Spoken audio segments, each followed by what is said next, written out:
अल्हम्दुलिल्लाह अल्हम्दुलिल्लाहिल हन्नानिल मन्नान अल्लज़ी खलक़ल इंसान वअल्लमहुल बयान वस्सलातु वस्सलामु अला रसूलिही सय्यिदिल इंसी वल जान व अला आलिही व अस्हाबिही ज़विल खैरि वल इहसान अम्मा बअद फ़अऊज़ु बिल्लाहि मिनश शैतानिर रजीम बिस्मिल्लाहिर रहमानिर रहीम लक़द जाअकुम रसूलुम मिन अनफुसिकुम अज़ीज़ुन अलैहि मा अनित्तुम हरीसुन अलैकुम बिल मुमिनीना रऊफ़ुर रहीम सदक़ल्लाहु मौलाना अज़ीम। बारगाह रिसालत में आप सल्लल्लाहु तआला अलैहि वसल्लम में एक बार दुरूद पाक का हदिया पेश करें। अल्लाहुम्मा सल्लि अला सय्यिदिना व मौलाना मुहम्मदिन मअदनिल जूदि वल करम व आलिही व अस्हाबिहिल किराम व इब्निहिल करीम व बारिक व सल्लिम सलातन दाइमतन सरमदन अबदा। आई नई हुकूमत सिक्का नया चलेगा, आई नई हुकूमत सिक्का नया चलेगा, आलम में रंग बदला सुबह शबे विलादत, हश्र तक डालेंगे हम पैदाइशे मौला की धूम, मिस्ले फारस नजद के किले गिराते जाएंगे, खाक हो जाएं अदू जलकर मगर हम तो रजा, दम में जब तक दम है जिक्र उनका सुनाते जाएंगे। अजीज़ा ने गिरामी वक़ार, आप तमामी अहबाब को सबसे पहले मैं इस अजीम साअत की मुबारकबादी पेश करता हूँ जो अल्लाह तबारक व तआला ने हमारी जिंदगियों में अता फरमाया है।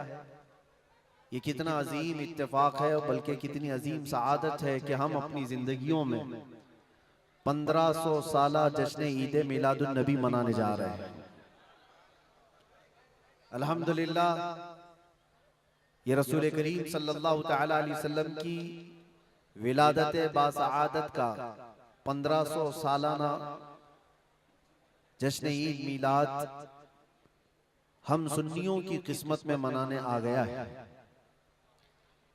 एक बात आपको बताता चलूं कि हुजूर पाक सल्लल्लाहु तआला अलैहि वसल्लम की विलादत की खुशी मनाना ये अल्लाह तबारक व तआला ने किस्मत वालों को अता फरमाया है। जिसकी किस्मत अच्छी है वो हुजूर पाक के जिक्र से खुश भी होता है, फलता भी है और फूलता भी है, और जिसकी किस्मत फूटी है वो जलता भी है, जलाता भी रहता है। हमें आज उससे गरज नहीं, आप शरीयत के हुदूद में रह करके हुजूर पाक सल्लल्लाहु अलैहि वसल्लम की आमद की जितनी खुशियां मनाएं वो कम है। जितना हुक्म हमें दिया गया है उन सारी खुशियों के साथ आप लोग मियां साल भर में एक बार थोड़ी ना मीलाद मनाने की खुशी है, और एक साल ही नहीं, हमारा मसलक तो ये है कि इस साल ही ईद मिलाद नहीं मनाएंगे बल्कि हश्र तक डालेंगे हम पैदाइशे मौला की धूम, और बल्कि ये अपना अकीदा बना करके चलो दम में जब तक दम है जिक्र उनका सुनाते जाएंगे। और हो सकता है प्रोग्राम के लिए, स्टेज के लिए और फिर माहौल बनाने के लिए परमिशन लेना पड़ता हो, लेकिन हुजूर पाक का जिक्र करने के लिए किसी सुन्नी को किसी के परमिशन की जरूरत नहीं। आशिक रसूल उसका अकीदा तो ये है, मैं वो सुन्नी हूं जमीले कादरी, मरने के बाद मेरा लाशा भी कहेगा अस्सलातु वस्सलाम। हमारा तो ये तौर तरीका है। आज सुन्नियों की किस्मत में ये मीलाद की जो घड़ी आई है, सबसे पहले तो मैं गुजारिश करूंगा कि अल्लाह के नबी सल्लल्लाहु तआला अलैहि वसल्लम की बारगाह में वो खिराज अकीदत पेश करो कि ये तारीख बन जाए, बल्कि इस्लाम की तारीख का एक अजीम हिस्सा अभी इस साल आपको मिलने वाला है। पूरी इस्लामी तारीख में ये तारीख बनने जा रही है कि 1500 सालाना जश्न ईद मिलादुन नबी अल्लाह ने हम गुनहगारों को अता फरमाया है, और ये किस्मत नहीं है तो और क्या है मेरे अज़ीज़ों। लेकिन साथ में ये भी मैं आपको बता दूं कि हुजूर पाक सल्लल्लाहु तआला अलैहि वसल्लम की मीलाद की खुशी क्या ये कुरान और हदीस से साबित है भी कि नहीं है, क्योंकि अभी ये 10 दिन बचे हैं, 12वीं शरीफ को एक बात कान खोल करके सुन ले। मैं कुरान और हदीस की दलाइल की तरफ आता हूं बाद में, लेकिन एक बात वजाहत के साथ कहता हूं। हुजूर पाक सल्लल्लाहु ताला अलैहि वसल्लम की विलादत बासआदत 12 रबीउल अव्वल शरीफ को हुई। असह रिवायात और अरजह रिवायात के मुताबिक हर साल हुजूर की विलादत की खुशी हम 12 रबीउल अव्वल को ही मनाएंगे, अगरचे किसी और की तरफ से, डिपार्टमेंट की तरफ से या पुलिस वालों की तरफ से जुलूस किसी और भी दिन निकलता हो, 12 रबीउल अव्वल को 12वीं ही होगी। हुजूर पाक सल्लल्लाहु ताला अलैहि वसल्लम की विलादत 12 रबीउल अव्वल शरीफ को हुई और ये कयामत तक डेट बदली नहीं जाएगी इंशाअल्लाह। और जो कुरान और हदीस की बात मैं अर्ज कर रहा हूं, सबसे बड़ी बात तो ये है, आप रसूल पाक सल्लल्लाहु अलैहि वसल्लम को खुदा समझते हैं या खुदा का रसूल समझते हैं? खुदा का रसूल समझते हैं तो फिर मिलाद मनाओ, इसलिए कि खुदा की मिलाद नहीं हो सकती। खुदा की मिलाद नहीं हो सकती क्योंकि अल्लाह के बारे में अकीदा क्या है हमारा? लम यलिद वलम यूलद, वो ना किसी से पैदा हुआ ना उससे कोई पैदा होगा। अल्लाह किसी से पैदा नहीं हुआ और अल्लाह के पैदा होने की कोई तारीख नहीं बनाई जा सकती, उसकी मिलाद नहीं हो सकती।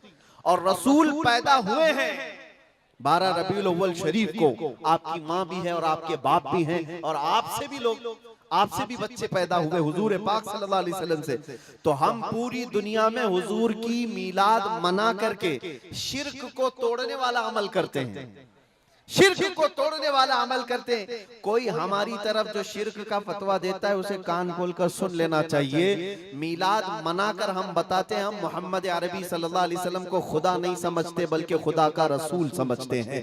अगर खुदा समझते या खुदा के बराबर समझते तो हुजूर की मिलाद कभी नहीं मनाते, क्योंकि अल्लाह की मिलाद नहीं मनाई जाती तो हम रसूल की भी मिलाद नहीं मनाते। दोनों को अगर बराबर समझते नहीं, हम सुन्नियों का अकीदा यह है, मैं मानता हूं अक्ल वालो मेरा मोहम्मद खुदा नहीं है, मगर दिलों में ये नक्श कर लो कि वो खुदा से जुदा नहीं है।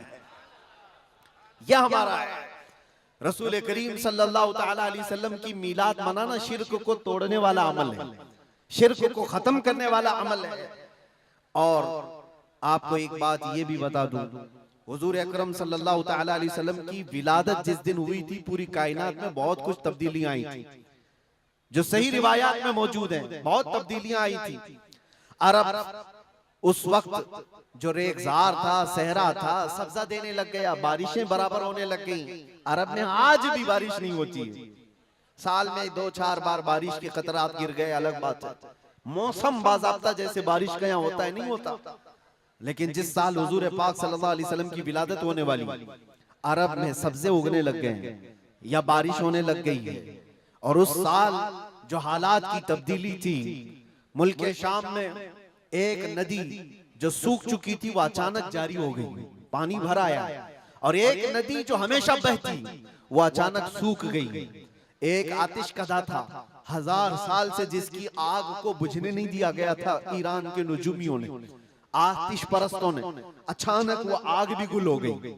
एक ही दिन में सब चीजें हो रही हैं। और कायनात में ये जो बड़ी बड़ी तब्दीलियां हुई थी, उस दिन एक और तब्दीली, बुत सारे औंधे मुंह गिरे हुए थे। जो 12 रबीउल अव्वल शरीफ का दिन था, ये सही रिवायात से मैं बता रहा हूं, बुत औंधे मुंह गिरे हुए। लेकिन एक बहुत बड़ा मसला हुआ था जिसकी तरफ इमाम अहले सुन्नत फाजिल बरेलवी रहमतुल्लाह ताला अलैह अपने शेर में इशारा करते हुए फरमाते हैं, क्या एक बहुत बड़ी तब्दीली ये हुई थी कि मुल्क फारस का जो बादशाह है किसरा, उसका किला इतना मजबूत था कि उसकी हिफाजत के लिए 1 लाख फौजी खड़े रहते थे, सिर्फ किले की हिफाजत के लिए। और वो किला इतना मजबूत कि उनका दावा था, उनका चैलेंज था कि इसको कोई तोड़ नहीं सकता, इसको मिटा नहीं सकता। लेकिन 12वीं शरीफ का दिन या सुबह के वक्त अचानक किले के अंदर जलजला आया और दीवार फट गई। और ऐसी फटी कि उसमें से एक आदमी जा सकता है, आ सकता है। आज भी वो शक्शुदा दीवार के साथ किला मौजूद है इराक में, जिसको किलातुल किसरा कहा जाता है आज भी। अब आप अंदाजा करें 2000 साल से वो किला आज तक मौजूद है, तो उस वक्त कितना मजबूत रहा होगा। उस वक्त किले के अंदर जलजला आया, और तख्त उलट गया, दीवार में दरार पड़ गई, वो दरार आज भी मौजूद है। बादशाह हैरान और परेशान। दूसरे दिन सारे नजूमियों को बुलाया गया और पूछा गया कि ये क्या माजरा है कि इतना मजबूत किला कैसे ये टूट गया, या इसकी दीवार में शगाफ कैसे आ गई है। तो सारे नजूमियों ने अपने इल्म के मुताबिक जो नतीजा निकाला, बादशाह से कहा दर हकीकत ये जलजला आम जलजला नहीं है, ये तेरी दीवार का टूट जाना ये आम सी बात नहीं है। हमारा इल्म ये बता रहा है कि इस रुए जमीन पर अल्लाह का कोई नबी पैदा हुआ है जो तेरी सल्तनत को खत्म करने वाला है। एक बच्चा अरब में ऐसा आया है, आई नई हुकूमत, सिक्का नया चलेगा, आलम में रंग बदला, सुबह शबे विलादत। उस दिन जो हुआ था उसको इमाम अहले सुन्नत क्यों फरमाते हैं, वो एक दिन की बात है ना। हुजूर की विलादत हुई, फारस के किले में क्या हुआ, जलजला आया। हुजूर की विलादत इधर मक्का में हुई और मुल्क फारस में जलजला आया और किले के अंदर दरार आई। अब सुनो, आला हजरत कहते हैं हश्र तक डालेंगे हम पैदाइश मौला की धूम, यानी कयामत तक हम रसूलुल्लाह की मिलाद का जिक्र धूमधाम से मनाएंगे। इसका असर क्या होगा, फारस में तो देखा था किले में जलजला आ गया था, हुजूर के पैदाइश के जिक्र से ही किला हिल गया था।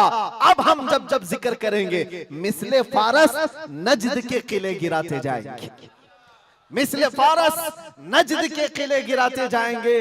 आज जिन लोगों के किले गिरते हैं या हिलते हैं वो जिक्र मुस्तफा से ही गिरते हैं, लेकिन उसका हमें कुछ असर नहीं होना चाहिए। खाक हो जाएं अदू जलकर मगर हम तो रजा, दम में जब तक दम है जिक्र उनका सुनाते जाएंगे। अजीजा ने गिरामे वक़ार, मैं बहुत छोटे से वक्त के लिए आपके पास आया हूं, लेकिन एक अजीम मैसेज देकर के कि मिलाद मुस्तफा सल्लल्लाहु अलैहि वसल्लम के मौके पर सारे सुन्नियों को ये चाहिए कि सिर्फ झंडे लगाने और कुमकुमे लगाने और बड़े बड़े नारे लगाने से ही ईद मिलादुन नबी का आप एहतमाम नहीं कर रहे हो, बल्कि हर सुन्नी आशिक रसूल को चाहिए कि वो इस मौसम में नहीं बल्कि पूरी जिंदगी उसकी है, लेकिन इस मौसम में खास तौर पर अपने नबी पाक सल्लल्लाहु अलैहि वसल्लम की सीरत तो पढ़ ले, मेरे आका सल्लल्लाहु अलैहि वसल्लम की बायोग्राफी मालूम हो जाए, हुजूर पाक की जिंदगी को समझ जाएगा। तो मेरे अजीजों, ये हवाओं के झोंकों से उसका कभी कुछ बाल बेका नहीं हो सकता। जो नबी पाक सल्लल्लाहु अलैहि वसल्लम को पढ़ा हुआ है वो तूफानों और आंधियों में अपना मजहब नहीं बदल सकता, वो लोगों की लालच पर अपना दीन का सौदा नहीं कर सकता। ये वही लोग हैं जो दीन के सौदा करते हैं जिन्होंने अपने नबी को नहीं पढ़ा। हुजूर पाक सल्लल्लाहु अलैहि वसल्लम को जिन आंखों ने एक बार देखा है वो सहाबा की जिंदगी तो देख लें, उनको खोलते हुए तेल में भी डाल दिया गया, मगर दामन मुस्तफा से हाथ हटाना तो दूर की बात है, जुबान पर लफ्ज लाना भी उन्होंने कभी गवारा नहीं किया।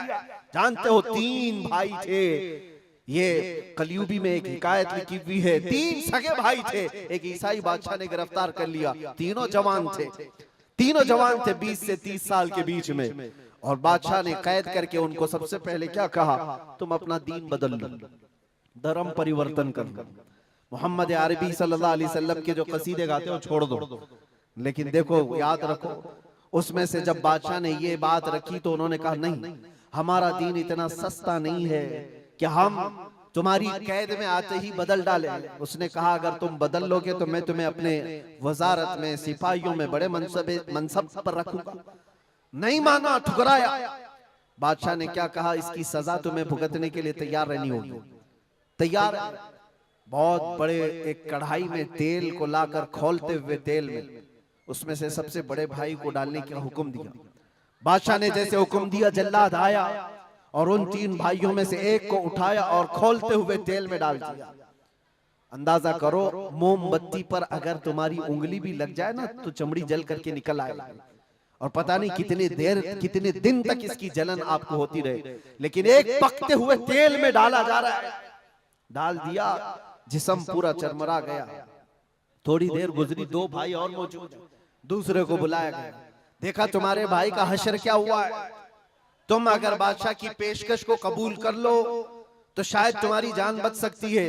दूसरे ने मुस्कुराया और कहा वही शायद उनकी ही जुबान थी जो बरेली से यूं आती है, जिंदगी ये नहीं किसी की किसी के लिए, जिंदगी है नबी की नबी के लिए। मेरे बड़े भाई को जलाने के बाद अब तो तुमने और भी मुश्किल कर दिया है फैसला।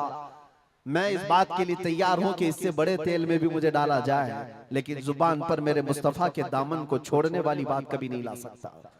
दूसरे भाई को भी उठाया गया और खोलते हुए तेल में डाल दिया। दो भाइयों की शहादत हो गई जगह पर ही।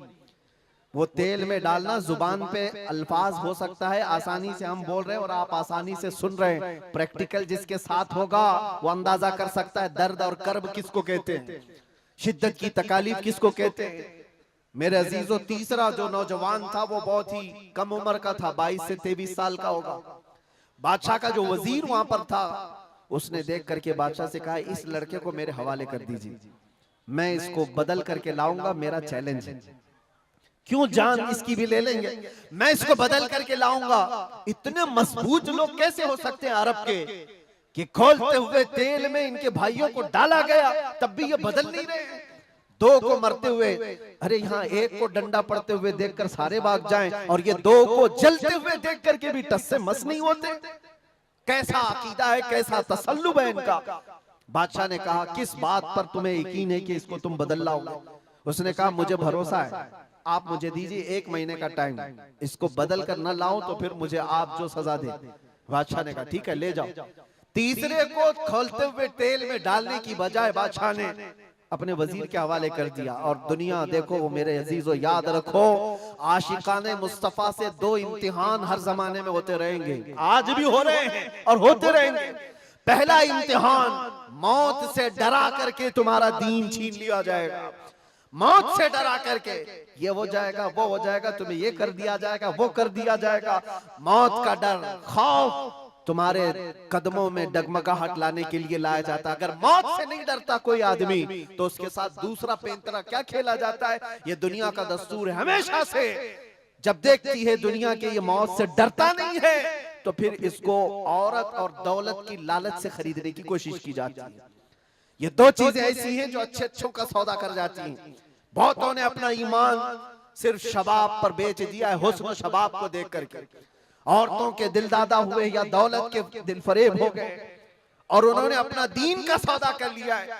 नौजवानों, याद रखो, तुम्हारी जिंदगी में अगर ये 2 इम्तिहानों में से कोई इम्तिहान आए, तो अपने नबी पाक को याद कर लेना, हुजूर को याद कर लेना, और अल्लाह के नबी सल्लल्लाहु अलैहि वसल्लम की बारगाह में ये इस्तिगासा कर लेना कि मेरे आका, बड़ा सख्त और कठिन वक्त आया है। दुनिया मौत से डरा करके कभी मेरा ईमान छीनने की कोशिश कर रही है, अगर उससे मैं नहीं डगमगाया तो दुनिया मुझे हुस्न शबाब की लालच दे करके अपनी तरफ लेना चाहती है। अब उस वजीर ने क्या किया, उस छोटे से नौजवान लड़के को अपने घर ले गया, और उसकी बेटी थी जो निहायत हसीन और जमील, बहुत खूबसूरत लड़की उस वजीर की थी। अपनी बेटी को बुलाया और कहा, बेटी तेरे लिए एक काम देता हूँ, 1 महीना हमको मिला है, इस नौजवान को अपनी मोहब्बत में, अपने हुस्न जमाल में लेकर के आजा, बादशाह सलामत से जो इनाम चाहे तुझे ला करके दे दूंगा।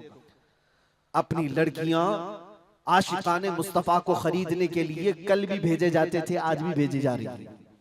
हो सकता है बहुत सारी जगहों पर जो हमारे लोग मुर्तद होते जा रहे हैं, वो जो बच्चियां आज अपने दीन और ईमान का सौदा करके भागती हैं किसी गैर के साथ, और कहीं जा करके शादियां रचाती, वो ये समझती हैं कि ये कॉमन सी बात है। वो दीन बेचने वाले लोग हैं, उनका हिस्सा दीन इस्लाम में कुछ नहीं। कल कयामत के दिन देखना, तुमने अपने नफ्स की खातिर एक गैर मुस्लिम के साथ भाग करके निकाह किया, चाहे वो बेटी हो कि बेटा हो, अपने दीन से सौदा किया है और गद्दारी की है।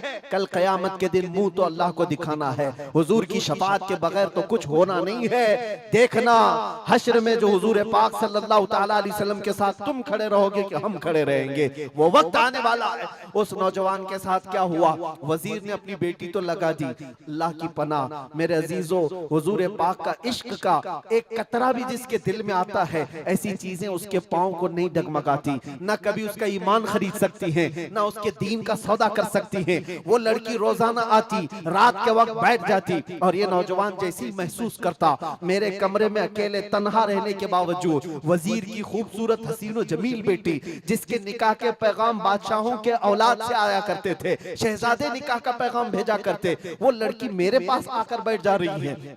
नौजवान क्या करता था, मुसल्ला बिछाया और सजदे में गिर गया। जब तक वो उठती नहीं थी ये सर उठाता नहीं था। ये रात भर के सजदे इसके इसी तरह रहते। वो ऊँगती रहती, देखती रहती, इंतजार करती रहती और थक करके वापस चली जाती। महीना गुजरने को आया था मेरे अजीजों, उस नौजवान ने आंख भरकर एक बार देखा भी नहीं। और वो थक हार करके महीना खत्म होने के बाद उस नौजवान को मुखातब करके कहती है, ऐ नौजवान एक बार मेरे हुस्न को देख तो ले। मुझे देखने के लिए बादशाहों के बेटों की भी कतार लगती है। कई बड़े बड़े लोग पैसों के अंबार लगा सकते हैं मेरे हुस्न को देखने के लिए। एक तू है कि मैं आता हूं तो मुसल्ले पे गिर जाता है। उठ एक बार देख तो ले, मुझे अल्लाह ने कैसा हुस्न दिया है, कैसा जमाल दिया है, एक बार देख तो ले। उस नौजवान ने आंखें झपकाए बगैर, पलटे बगैर जवाब दिया कि ऐ खातून तू अपना ये हरबा इस्तेमाल करना बंद कर दे, ये तेरा काम मुझ पर चल नहीं सकेगा। वजह यह है जिन आंखों में एक बार जमाले मुस्तफा बस चुका हो उसको दुनिया का हुस्न कभी धोखा नहीं दे सकता, दुनिया का जमाल उसे खरीद नहीं सकता। वो खातून उठ गई और जवान की इन बातों से उसके दिल पर ऐसा वलवला तारी हुआ।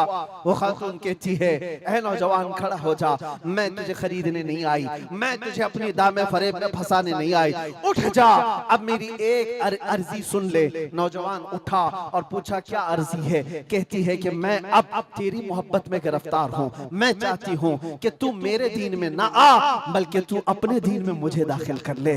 जिसके हुस्न ने तेरी आंखों को ऐसा बाकमाल बनाया है कि तन्हा होते हुए भी कभी तूने मेरे हुस्न को नहीं देखा। मैं चाहती हूँ कि उस हुस्न के पैकर जमाले मुस्तफा की मैं भी दिलदादा हो जाऊं। उस नौजवान को उठाया और कहा, मुझे पढ़ा दे ला इलाहा इल्लल्लाह मुहम्मदुर रसूलुल्लाह। हर जमाने में आशिकाने मुस्तफा जो होते हैं, हर जमाने में जो आशिकाने मुस्तफा होते हैं वो दूसरों की छाप अपने ऊपर लेते नहीं हैं बल्कि जहां जाते हैं अपनी छाप दूसरों पर छोड़ करके आते हैं।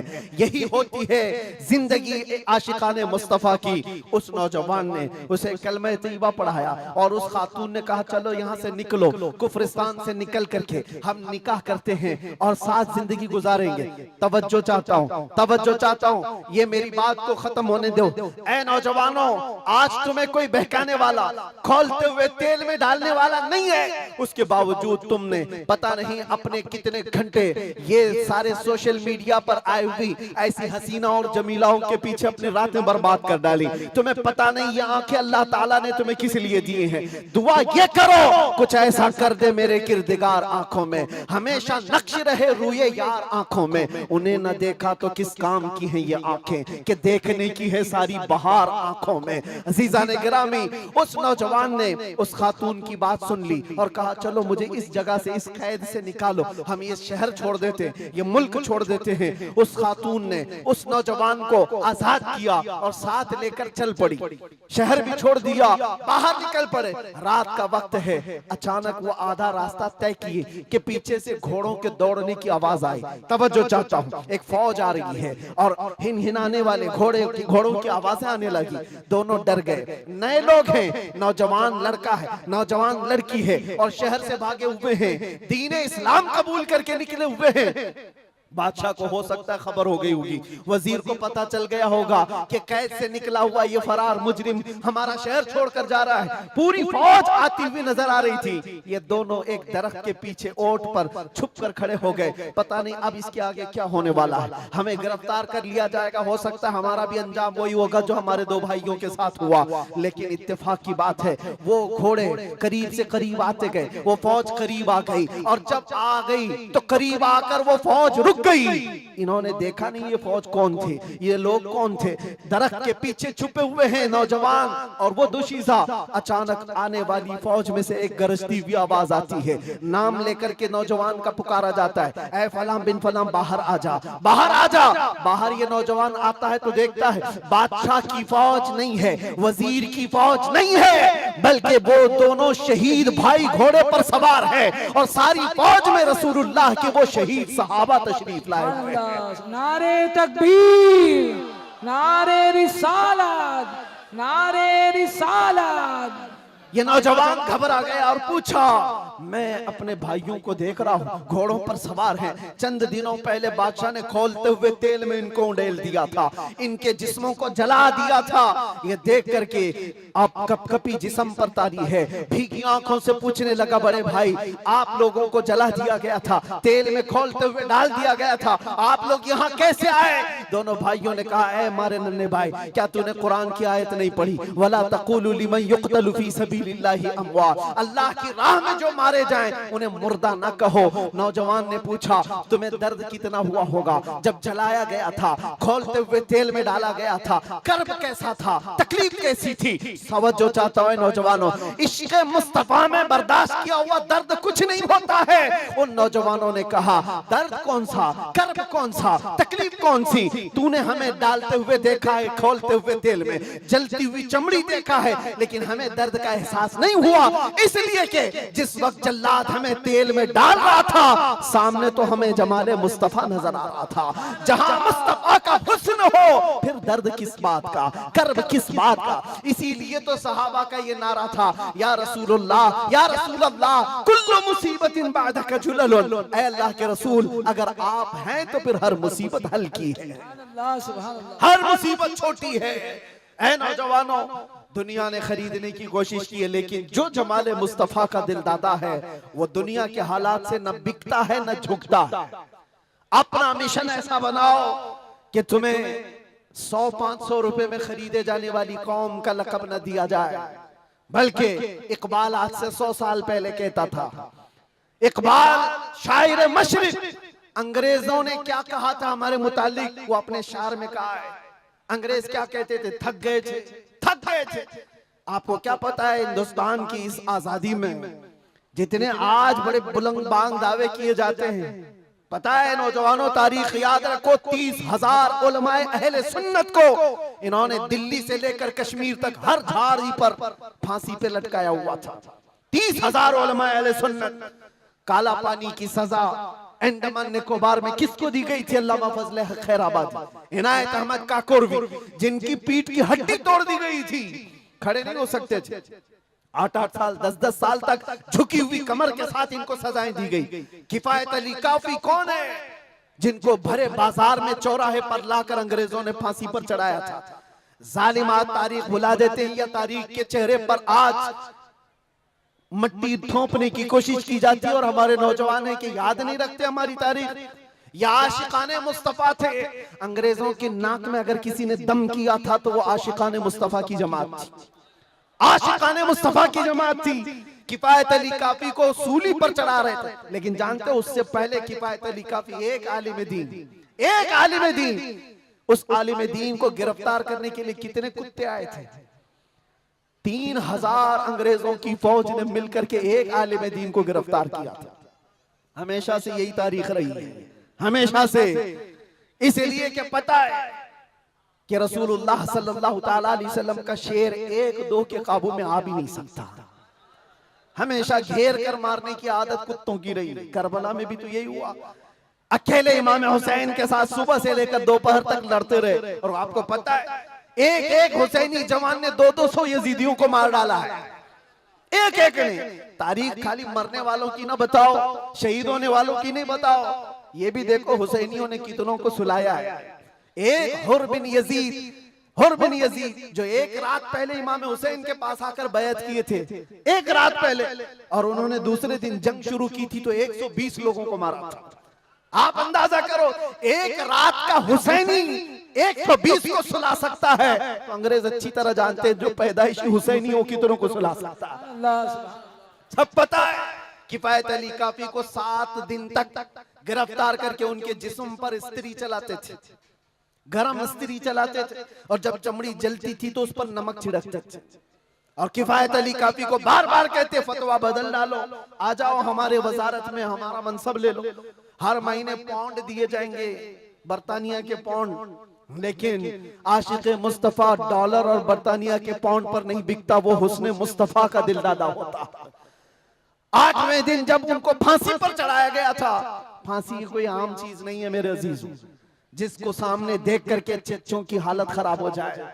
लेकिन किफायत अली काफी फांसी को देखकर कहने लगे थे, कोई गुल बाकी रहेगा न चमन रह जाएगा, पर रसूलुल्लाह का दीन हसन रह जाएगा। सब फना हो जाएंगे काफी वो, लेकिन हश्र तक नाम हजरत का जुबानों पर सुखन रह जाएगा, नाम हजरत का जुबानों पर चलन रह जाएगा।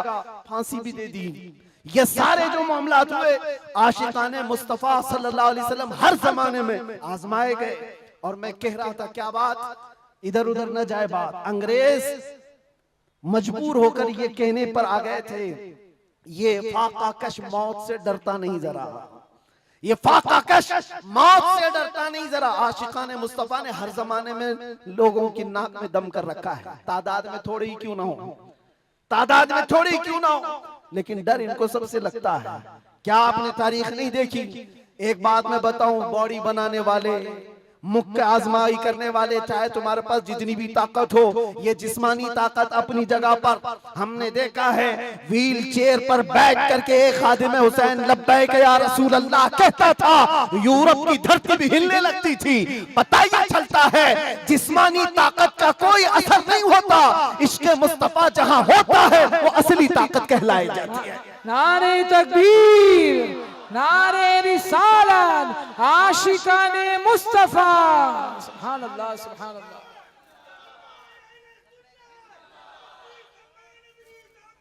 जिंदाबाद, अल्लाहु अकबर, आला हजरत, आला हजरत, आला हजरत, आला हजरत, अल्लाहु अकबर, या रसूल अल्लाह, जिंदाबाद, जिंदाबाद। मेरे अजीजों, बात सिर्फ इतनी है, यही मैंने एक साहब से पूछा था कि मियां तकरीरें बहुत होती हैं, भाषण भी बहुत होते हैं, क्या क्या नहीं कहा जाता। हमने खाली कुछ देर की खामोशी ही तो कहा था।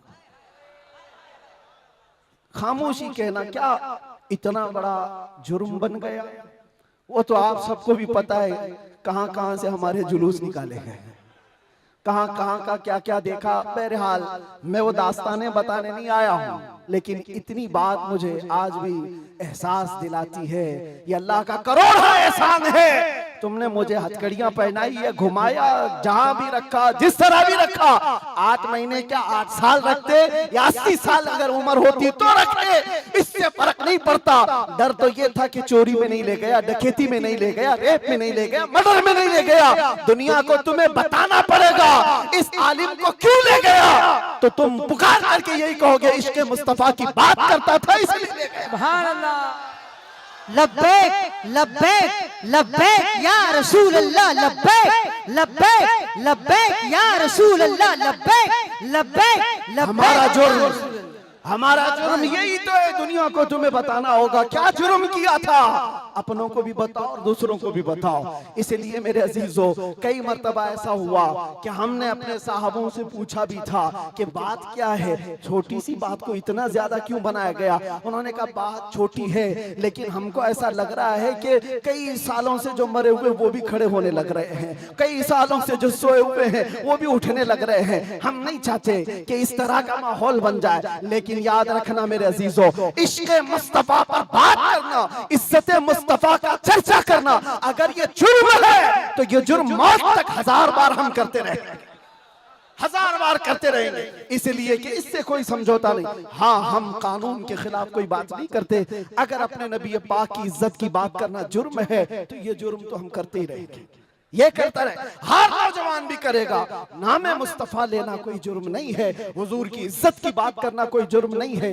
लेकिन एक साहब ने कहा, मुझसे कहा कि मुफ्ती साहब आप बयान करो, जितना करना है अपने नबी की तारीफ करो, जो करना है करो, लेकिन आप ये दूसरों को कुत्ता क्यों बोलते हो, ये सारी चीजें क्यों कहते हो।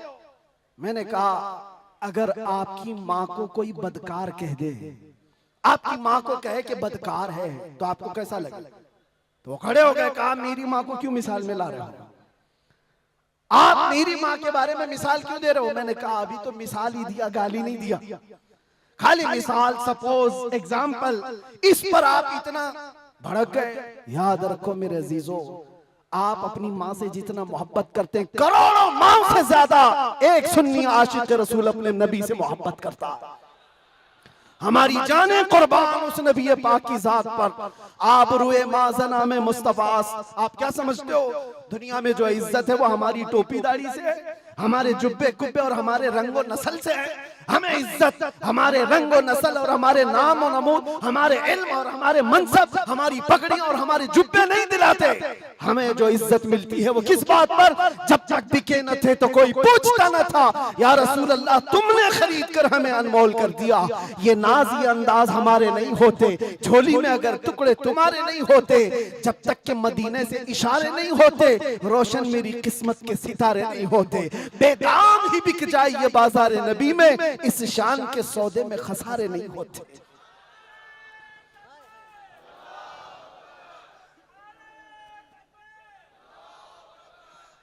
बात मैं अभी खत्म करने आ रहा हूं, बस आप इस बात को अंदाजे में रखो मेरे अजीजों। दुनिया में बहुत आंधियां हैं, बहुत तूफान, और लोग कहते हैं हालात सही नहीं है, हालात सही नहीं है, इसलिए ऐसे चलना चाहिए। हालात तो हुजूर जब ऐलान नबूवत किए थे उस वक्त से लेकर अब तक कभी सही हुए ही नहीं, कभी सही नहीं हुए। क्या बदर में हालात सही थे? उहद में हालात सही थे? खंदक में हालात सही थे? खैबर में हालात सही थे? फतेह मक्का में हालात सही थे? करबला में हालात सही थे? कभी नहीं हुए। तो ये क्या ताना दिया जाता है, ये क्या मसलहत और हिकमत की बात की जाती है? हालात बड़े पेचीदा हैं, हालात बड़े सख्त है मेरे अजीजों। ये क़यामत तक ऐसे हालात रहने वाले। सतीजा कार रहा है अजल से ता इमरोज, शरारे बूलहबी से चराग मुस्तफवी, हर जमाने में ये हालात रहेंगे। आशिक मुस्तफ़ा को इन्हीं हालात में परचम रिसालत बुलंद करके रखना है। वो सहाबा से पूछो जो निकल पड़ते थे, पैरों में चप्पल नहीं और कपड़ों पर पैबंद लगे हैं, एक खजूर की गुठली पर पूरा दिन गुजार लेते थे, फाका कश थे, लेकिन उनसे पूछो क्या उनके लिए हालात सही थे? जब अफ्रीका जा रहे थे, जब यूरोप की कलीसाओं में अजानें दे रहे थे, अफ्रीका के तपते हुए सहराओं में नामे मुस्तफा बुलंद कर रहे थे, उनसे पूछो हालात सही थे? वो कहेंगे कहां के हालात सही थे, उस वक्त भी हालात सही नहीं थे, लेकिन उसके बावजूद उन सहाबा का हाल ये था, दस्त तो दस्त है, दरिया भी न छोड़े हमने, बहरे जुल्मात में दौड़ा दिए घोड़े हमने। आ गया ऐन लड़ाई में गर वक्त नमाज, किबला रूहों के ज़मीन बोस हुई कौम हिजाज, एक ही सफ में खड़े हो गए महमूद अयार, न कोई बंदा रहा न कोई बंदा नवाज। ये सहाबा का मसलक था, उनका मामूल था, टल न सकते थे, जंग में अड़ जाते थे, पांव शेरों के मैदान से उखड़ जाते थे, हक से सरकश हुआ कोई तो बिगड़ जाते थे, अरे तेग क्या चीज है, हम तोप से भी लड़ जाते थे। अजीजा ने गिरामी, आप मजबूती पैदा करो नामे मुस्तफा के साथ। आला हजरत की एक बात बड़ी प्यारी लगी, आप बड़े परेशान थे और ये बात मैं आपको बताकर चलूं, जो इस हक रास्ते पर आएगा उसे समझ करके चलना पड़ेगा, कांटों के रास्ते हैं। ऐसा नहीं कि हर जगह फूल सजाए जाएंगे। लोग ये समझते हैं नामों से रिसालत की बात करें और फिर हलवे पराठे खाते रहे और हम नजराने लेते रहे लोगों के यहाँ जाकर के। लोगों को ऐसा लगता है, आज मैं इस बात की वजाहत करता हूँ, वल्लाह बिल्लाह तल्लाह, कभी मुझे फकीर की कभी ये ख्वाहिश नहीं होती कि लोग मेरे नाम का नारा लगाएं, कभी नहीं। जो नारा लगे वो मेरे मुस्तफा के नाम का हो। हमारी अपनी कोई इज्जत नहीं है, हमारा इस्तेकबाल करना कहीं पर किसी के लिए वाजिब नहीं।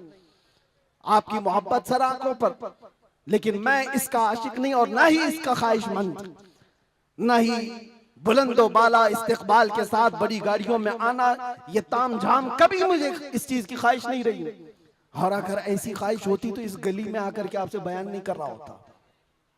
हमने लाखों का मजमा भी देखा है, लेकिन एक बात है, इस रास्ते पर चलने वाले को ये सोच करके चलना होगा कि आजमाइश होगी और इम्तिहान होगा।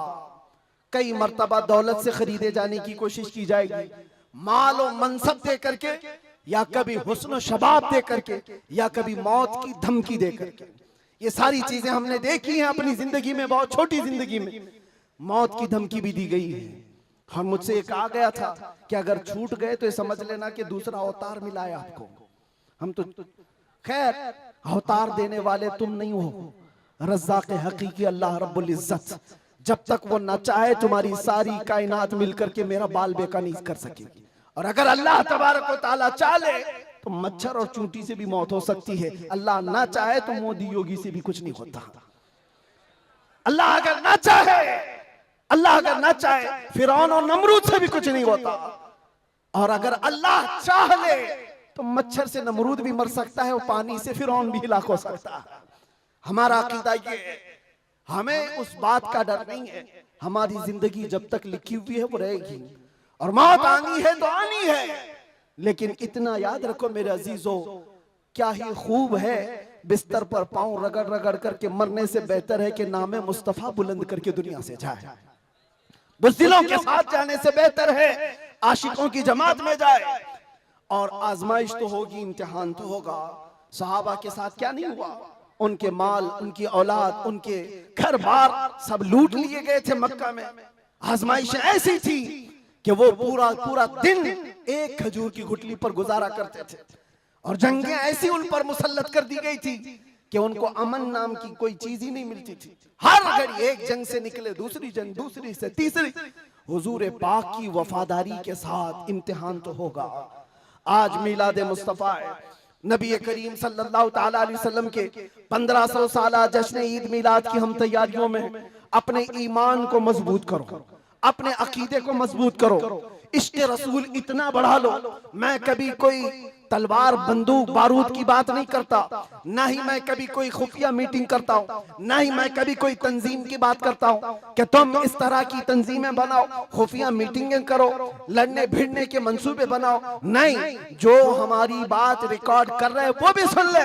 मैंने कभी नौजवानों को लड़ने भिड़ने के लिए तैयारियां करने की कभी बात नहीं की। अरे मियाँ, मैं तो ब्लेड और चाकू की भी बात नहीं करता, प्लास्टिक की भी नहीं बात करता। मैं सिर्फ ये चाहता हूँ सर से लेकर पैर तक इश्क मुस्तफा में ऐसे ढल जाओ जिस गली से गुजरो मदीने की खुशबू आने लगे। तुम्हारा चलना फिरना कई कीड़ों की मौत का सबब बन जाएगा। आपको किसी हमले की जरूरत नहीं, आपको किसी पर अटैक करने की जरूरत नहीं। अपने दिल के अंदर इश्क मुस्तफा ऐसा बिठाओ, ऐसा बिठाओ। हमने देखा है मेरे अजीजों, हमने तन्हाई में बैठ के भी दिन गुजारे हैं और कई ऐसों के बीच में भी बैठ के दिन गुजारे हैं। हमारी अपनी तारीफ के लिए नहीं कह रहा, जहां ऐसे क्रिमिनल लोगों के बीच बैठते थे जो 20-20 साल से क्राइम में मुब्तला हैं, छोटे मोटे नहीं, मर्डर भी, रेप भी, ड्रग्स भी, सब उनके बीच बैठ करके देखा है। जब हुजूर पाक की बात की जाती है तो उनकी आंखों में भी आंसू आते हुए देखा है, और तौबा करते हुए भी देखा है, रमजान में तरावी पढ़ते हुए भी देखा है। मैंने ये महसूस किया है दुनिया का एक ही इलाज है, इस उम्मत का एक ही इलाज है, वो मेरी बात का आखिरी हिस्सा है। इस दुनिया का एक ही इलाज है कि मोहम्मद से वफा तूने तो हम तेरे हैं, ये जहां चीज है क्या लौह कलम तेरे हैं। लब्बैक या रसूल अल्लाह, या अल्लाह या रहमान या रहीम, दिल माराकुन मुस्तकीम बिहक़्क़ि इय्याका नअबुदु व इय्याका नस्तईन। मालिक व मौला परवरदिगारा करीमा कारसाज़ा, तेरी दी हुई तौफीक से हमने जो कुछ भी पढ़ा और जो कुछ भी बयान किया और सुना, सब पर हमें अमल की तौफीक अता फरमा। हमारे इस जलसे पाक को अपनी बारगाह में शरफ़ कबूलियत अता फरमा। ए रब्बे करीम, इस जलसे ईद मिलादुन नबी को हमारी नजात का ज़रिया बना दे, हमारी बख्शिश का सामान बना दे। ए अल्लाह, हम सब के गुनाहों का कफ़ारा बना दे। जितने बच्चे, बूढ़े, जवान, मर्द, ख़वातीन इस जलसे पाक में हाजिर है मौला, इस जलसे से निकलने से पहले सबकी बख्शिश का ऐलान फरमा दे। अल्लाह, नाम मुस्तफ़ा के लिए हाजिर आए हुए ये चेहरे हैं, इश्क़ मुस्तफ़ा की भीख मांगते मौला, हमारे दिलों से हुब्बे दुनिया को ख़त्म फरमा दे, हमारे दिलों पर दूसरों का रौब और खौफ ख़त्म फरमा दे। अल्लाह करीम, इस दिल को तेरे दरबार में पेश करते हैं, इसमें इश्क़ मुस्तफ़ा अता फरमा दे। अल्लाह, हमारा दिल धड़कता रहे तो तेरे नबी पाक के नाम से धड़कता रहे। हम सबको नामों से मुस्तफ़ा के सिपाहियों में शुमार फरमा। अल्लाह, इस पूरे इलाके को मरकज़ इश्क़ रसूल बना दे। अल्लाह, हमारी नस्लों में क़यामत तक आशिकाने मुस्तफ़ा पैदा फरमा। हमारी औलाद को, हमारी नस्लों को, हमारे ख़ानदान को बदअक़ीदा और गुमराह होने से महफूज फरमा। या रब्बल आलमीन, या अकरमल अकरमीन, जिस तरह इन्होंने इस जलसे को सजाया है, इनको और हम सबको हमारी कब्रों को सजाने की तौफ़ीक़ अता फरमा। अल्लाह, हम सब की कब्रों को रोशन फरमा दे। या रब्बल आलमीन, या अकरमल अकरमीन, हमारी माओं, बहनों, बच्चियों, बेटियों, बहुओं, बीवियों, सबको हमने तेरे हवाले कर दिया, उनकी इज्जतों की हिफाजत फरमा। ऐ अल्लाह ए करीम खुदा, हम सब में जो बीमार है उन्हें शिफा अता कर दे, जो भी औलाद है उन्हें साहब औलाद बना दे, और जो कर्ज में डूबे हुए उनके कर्जों में आसानियां अता कर दे। ऐ अल्लाह जो बेरोजगार है उन्हें हलाल रोजियां अता फरमा, जो नाहक मुकद्दमे और जेलों में हो उनको आज़ाद फरमा दे। ऐ करीम खुदा रहमान रहीम, मौला तेरे दरबार में आखिर में ये इल्तिजा है, न जाने ये आंखें कब हमेशा के लिए बंद हो जाए। इन आंखों के बंद होने से पहले एक बार तेरे हबीब पाक के चेहरे की जियारत नसीब फरमा। ऐ अल्लाह दुनिया में हर आफत से बचाना मौला, उक़बा में न कुछ रंज दिखाना मौला, बैठे जो दरे पाक पैगंबर के हुजूर ईमान पे उस वक्त उठाना मौला। कुछ ऐसा कर दे मेरे किरदगार आंखों में हमेशा नक्श रहे रूए यार आंखों में, उन्हें न देखा तो किस काम की हैं ये आंखें कि देखने की है सारी बहार आंखों में। ऐ अल्लाह हमारी दुआओं को तेरे हबीब पाक के नालैन के सदक़े कबूल व मकबूल फरमा। इन्नल्लाह व मलाइकतहु युसल्लूना अलन नबी या अय्युहल्लज़ीना आमनू सल्लू अलैहि व सल्लिमू तस्लीमा। अल्लाहुम्मा सल्लि अला सय्यिदिना मुहम्मदिन मअदनिल जूदि वल करम व आलिहि व अस्हाबिहिल किराम व इब्निहिल करीम व बारिक व सल्लिम। दअवाहुम फीहा सुब्हानकल्लाहुम्मा व तहिय्यतुहुम फीहा सलाम व आखिरु दअवाहुम अनिल हम्दुलिल्लाहि रब्बिल आलमीन। जब दमे वापसी हो या अल्लाह, जब दमे वापसी हो या अल्लाह, लब पे जारी हो बस ला इलाहा इल्लल्लाहु मुहम्मदुर रसूलुल्लाह। एक ऐलान मेरी तरफ से, जुलूस ईद मिलादुन नबी सल्लल्लाहु अलैहि वसल्लम आएगा तो है नौजवानों, पूरी दुनिया आपको देख रही होगी। मेरा ये बयान हर आशिक रसूल तक पहुंचे। पूरी दुनिया उस वक्त आपके चलने फिरने के अंदाज को देख रही होगी। बड़े बड़े डीजे लाना और उस पे गानों की धुन की तरह थिरकना इस्लाम में हराम है, हराम है, हराम है। और एक हराम काम से अपने नबी पाक की मिलाद नहीं मनाई जा सकती। याद रखो, तुम अगर अपना एंटरटेनमेंट करना चाहते हो तो किसी और जगह जाकर करो, मिलाद मुस्तफा को बर्बाद ना करो। मेरी ये गुजारिश है हर नौजवान को, आप सुन्नत मुस्तफा सल्लल्लाहु अलैहि वसल्लम में मलबूस हो जाए और खूब खुशबू लगाए, खूब खैरात करे और नारे भी हो, हुजूर की नातें भी हो सब जगह, लेकिन डीजे के जरिए से या उस दिन नशा करके दूसरों को तकलीफ पहुंचाना और अपने जिस्म को तकलीफ पहुंचाना अल्लाह के नबी सल्लल्लाहु अलैहि वसल्लम को ईजा देने के बराबर है। हुजूर तो ये फरमाते हैं, तुम्हारे तलवों में कांटा भी चुभे तो उसका दर्द मुझे होता है। आप अंदाजा करो, उम्मत मुस्तफा हो और हुजूर पाक को ईजा देना और दर्द देना आपका मजहब नहीं हो सकता। उस दिन रोजा भी रख सकते हैं, खैरात भी कर सकते हैं, इश्क़ मुस्तफा के नगमे भी सुना सकते हैं, और जो गरीब हो, कमजोर हो, उनको उठा भी सकते हैं, और बूढ़ों का बोझ भी उठा सकते हैं। मिलाद मनाने के बहुत तरीके हैं, जरूरी नहीं कि डीजे पर नाचना ही और जुलूस में निकल करके थिरकना ही और झंडे फहरा करके लोगों को तकलीफ देना, आग उछालना, ये सब गैरों की तरफ से आए हुए रस्म व रिवाज है। मैं गुजारिश करता हूं कि ऐसी किसी भी रस्म व रिवाज से मिलाद मुस्तफा के जुलूस को नापाक न करो, और अगर कोई करता है तो उसे रोकने की कोशिश करो। तुम अपने बाप का इस तरह मना लेना या तुम्हारे बेटे का कर लेना, मगर मुस्तफा करीम के मिलाद को नापाक होने नहीं देना। इंशाअल्लाह जुलूस ईद मिलाद 1500 साल जो आ रहा है उसको इस तरह से मनाएंगे कि इश्क़ मुस्तफा की खुशबू हर गली कूचे में हम पहुंचाएंगे इंशाअल्लाह। लब्बैक या रसूल अल्लाह, लब्बैक या रसूल अल्लाह, लब्बैक या रसूल अल्लाह।